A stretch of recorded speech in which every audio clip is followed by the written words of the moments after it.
Hello friends, welcome back to our channel. ഇന്നത്തെ നമ്മുടെ recipe എന്ന് പറയുന്നത് ഒരു നാടൻ ഒഴിച്ചുകറിയാണ്. പുളിയവരയും മാങ്ങയും വെച്ചിട്ടുള്ള നല്ലൊരു കറിയാണത്. അപ്പോൾ പുളിയവരാന്ന് തന്നെയാണോ ഇതിന് ശരിക്കും പറയാമെന്ന് എനിക്കറിയില്ല. നമ്മൾ പാലക്കാട് ഇതിന് പുളിയവരാന്നാണ് പറയുക.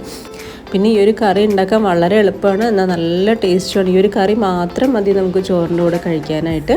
അപ്പോൾ നല്ല ടേസ്റ്റി ആയിട്ടുള്ള ഈ ഒരു പുളിയവരയും മാങ്ങയും എങ്ങനെ ഉണ്ടാക്കുന്നതെന്ന് കണ്ടുനോക്കാം. അതിന് മുമ്പായിട്ട് എപ്പോഴും പറയുന്ന പോലെ തന്നെ നമ്മുടെ ഈ ഒരു ചാനൽ ആദ്യമായിട്ട് കാണുന്ന ഏതെങ്കിലും കൂട്ടുകാരുണ്ടെങ്കിൽ ഒന്ന് സബ്സ്ക്രൈബ് ചെയ്തിരുന്ന് സപ്പോർട്ട് ചെയ്യണേ. പിന്നെ നമുക്ക് ഒട്ടും വൈകാതെ കറി ഉണ്ടാക്കി തുടങ്ങാം. അപ്പോൾ ഞാനിപ്പോൾ ഇവിടെ ഒരു 3/4 കപ്പ് അളവിൽ പുളിയവര എടുത്തിട്ടുണ്ട്. അതായത് നമ്മുടെ അവരയ്ക്ക ഉണ്ടല്ലോ, അവരയ്ക്കയുടെ ഉള്ളത്തെ ആ ഒരു മണി ഉണക്കിയിട്ടുള്ളതാണ് ഈ ഒരു പുളിയവര. ഇതിന് എല്ലായിടത്തും എന്തൊക്കെയാണ് പറയുക എന്നുള്ളതൊന്നും എനിക്കറിയില്ല. അതിൻ്റെ കൂടെ ഇനി നമുക്ക് വേണ്ടത് ഒരു മാങ്ങയാണ്. ഇതിപ്പോൾ ഒരു മീഡിയം പുളിയുള്ളൊരു മാങ്ങ എടുത്തിട്ടുണ്ട്.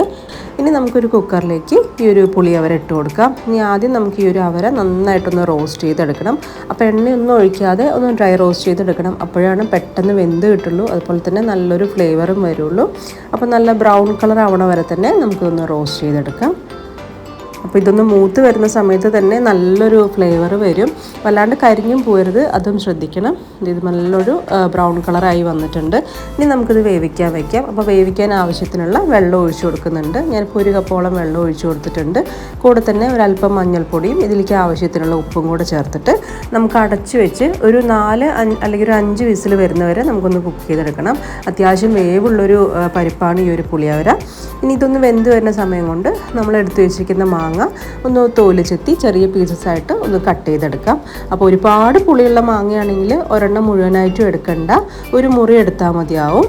ഇതിപ്പോൾ ഒരുപാട് പുളിയില്ല, ഞാൻ നേരത്തെ പറഞ്ഞ പോലെ ഒരു മീഡിയം പുളിയേ ഉള്ളൂ. അതുകൊണ്ട് തന്നെ ഞാൻ ആ മാങ്ങ മുഴുവനായിട്ടും എടുക്കുന്നുണ്ട്. ഇനി നമുക്കിതുപോലെ ഒന്ന് കട്ട് ചെയ്തിട്ട് കൊടുക്കാം. ഒരുപാട് ചെറിയ പീസസ് ആയിട്ടും കട്ട് ചെയ്യേണ്ട, ഇതുപോലെ ഇച്ചിരി വലുപ്പത്തിൽ തന്നെ കട്ട് ചെയ്യാം. അല്ലെങ്കിൽ വേവിച്ച് കഴിയുന്ന സമയത്ത് നമുക്ക് കടിക്കാനായിട്ടൊന്നും ഉണ്ടാവില്ല, മൊത്തത്തിൽ ഉടഞ്ഞു പോകും. അപ്പോൾ അതുകൊണ്ട് തന്നെ അത്യാവശ്യം വലുപ്പത്തിൽ ഇതുപോലെ ഇങ്ങനെ ചെത്തി എടുക്കുന്നുണ്ട്. അപ്പോൾ ഈ മാങ്ങ മുഴുവൻ എടുത്തിട്ടുണ്ട്. ഈ ഒരു സമയം കൊണ്ട് തന്നെ നമ്മുടെ കുക്കറിൻ്റെ വിസിലൊക്കെ പോയിട്ടുണ്ടാകും. ഞാനിപ്പോൾ 5 വിസിൽ വരെ ഒന്ന് വേവിച്ചെടുത്തായിരുന്നു. അപ്പോൾ ഈ ഒരു 5 വിസിൽ കൊണ്ട് തന്നെ നമ്മുടെ പുളിയവര അത്യാവശ്യം വെന്തിട്ടുണ്ട്. എന്നാൽ നന്നായി വെന്ത് ഉടഞ്ഞു പോയിട്ടുമില്ല, ഇതുപോലെ മണികളായിട്ട് തന്നെ കിടക്കുന്നുണ്ട്.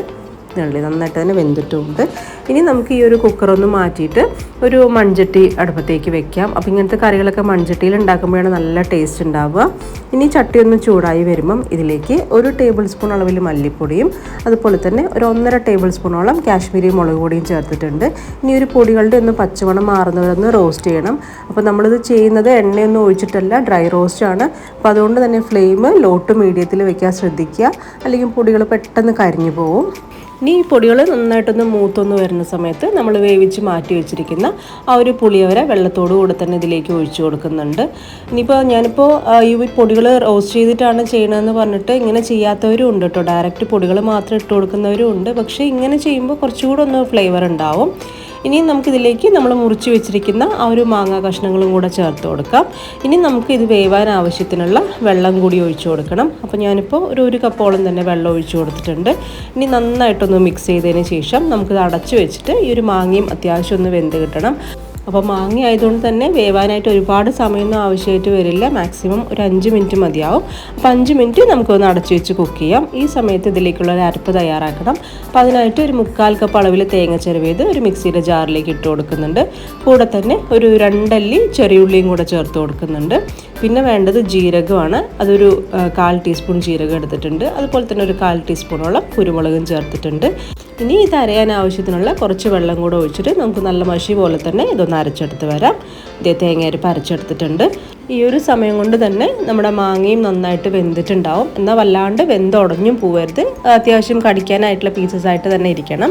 ഇനി നമുക്കിതിലേക്ക് നമ്മൾ ഈ അരച്ച് വെച്ചിരിക്കുന്ന ആ ഒരു തേങ്ങയരപ്പ് ഒഴിച്ചു കൊടുക്കാം. കൂടെ തന്നെ നമുക്ക് ഗ്രേവിക്ക് ആവശ്യത്തിനുള്ള വെള്ളം കൂടെ ചേർത്ത് കൊടുക്കാം.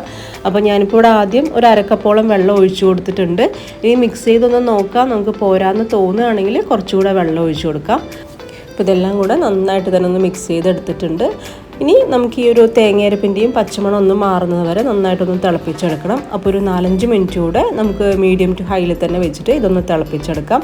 അപ്പോൾ നമ്മുടെ കറിയും അത്യാവശ്യം ഒന്ന് കുറുക്കി ഒന്ന് വന്നോളും, തേങ്ങയരപ്പൊക്കെ ഇട്ടതുകൊണ്ട് തന്നെ. അപ്പോൾ ഈ ഒരു സമയത്ത് ഉപ്പ് നോക്കുക, പോരാന്ന് തോന്നുകയാണെങ്കിൽ ഒരല്പം ഉപ്പ് ചേർത്ത് കൊടുക്കുക. അതുപോലെ എരിവും പോരാന്ന് തോന്നുകയാണെങ്കിൽ മുളക് പൊടി ഒരല്പം ചേർത്ത് കൊടുക്കുക. ഞാനിപ്പോൾ ഒരല്പം ഉപ്പ് മാത്രം ചേർത്തിട്ടുണ്ട്. ഇനി നല്ല രീതിക്ക് തന്നെ ഇതൊന്ന് മിക്സ് ചെയ്ത് കൊടുക്കാം. അപ്പോൾ നമ്മുടെ മെയിനായിട്ടുള്ള കറി ഉണ്ടാക്കാനായിട്ട് ഇത്രയേ ഉള്ളൂ. ഇനി ഫ്ലെയിം നമുക്കൊന്ന് ഓഫ് ചെയ്തതിന് ശേഷം ഇതിലേക്കുള്ള താളിപ്പ് തയ്യാറാക്കാം. അപ്പോൾ താളിപ്പിനായിട്ട് ആദ്യം ഒരു പാൻ വെച്ചിട്ടുണ്ട്. അതിലേക്ക് ഒരു 1/2 ടീസ്പൂൺ അളവിൽ വെളിച്ചെണ്ണയാണ് ഒഴിച്ചു കൊടുക്കുന്നത്.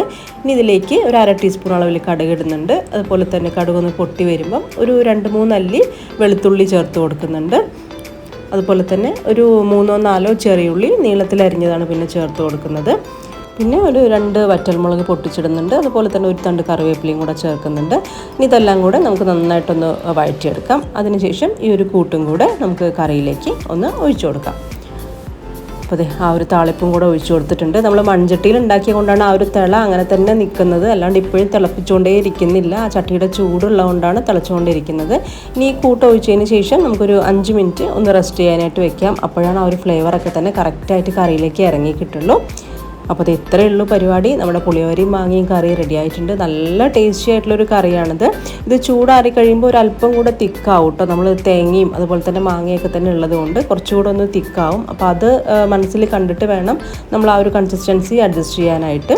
ശരിക്കും ഒരു നാടൻ കറി തന്നെയാണിത്. അപ്പോൾ അതുകൊണ്ട് തന്നെ ഞാൻ സെർവ് ചെയ്യുന്നതും ഒരു മൺപാത്രത്തിൽ തന്നെയാണ്. അപ്പോൾ ആ ഒരു നല്ല ആ ഒരു മൺപാത്രത്തിൻ്റെ ഫ്ലേവറും കൂടെ നമുക്ക് ആ ഒരു കറിയിലുണ്ടാവും. അപ്പോൾ നമുക്ക് ചോറിൻ്റെ കൂടെയൊക്കെ തന്നെ ഈ ഒരു കറി മാത്രം മതി കഴിക്കാനായിട്ട്. അത്രയ്ക്ക് ടേസ്റ്റി ആയിട്ടുള്ളൊരു കറിയാണിത്. അപ്പോൾ എല്ലാവർക്കും ഈ ഒരു പുളിയോരയും മാങ്ങയും വെച്ചിട്ടുള്ള ഈ ഒരു കറി ഇഷ്ടമായിട്ടുണ്ടാവുമെന്ന് വിചാരിക്കുന്നു. ഇഷ്ടമായിട്ടുണ്ടെങ്കിൽ തീർച്ചയായും ഒരു പ്രാവശ്യമെങ്കിലും ഇതുപോലൊന്ന് കറി ഉണ്ടാക്കി നോക്കുക. അതിനുശേഷം നിങ്ങളുടെ അഭിപ്രായങ്ങൾ കമൻറ്റ് ബോക്സിലൂടെ ഒന്ന് അറിയിക്കുകയും കൂടെ വേണേ.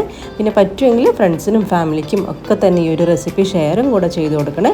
അപ്പോൾ ഇനി നമുക്ക് വീണ്ടും നല്ലൊരു റെസിപ്പി ആയിട്ട് കാണാം. എല്ലാവർക്കും ബൈ.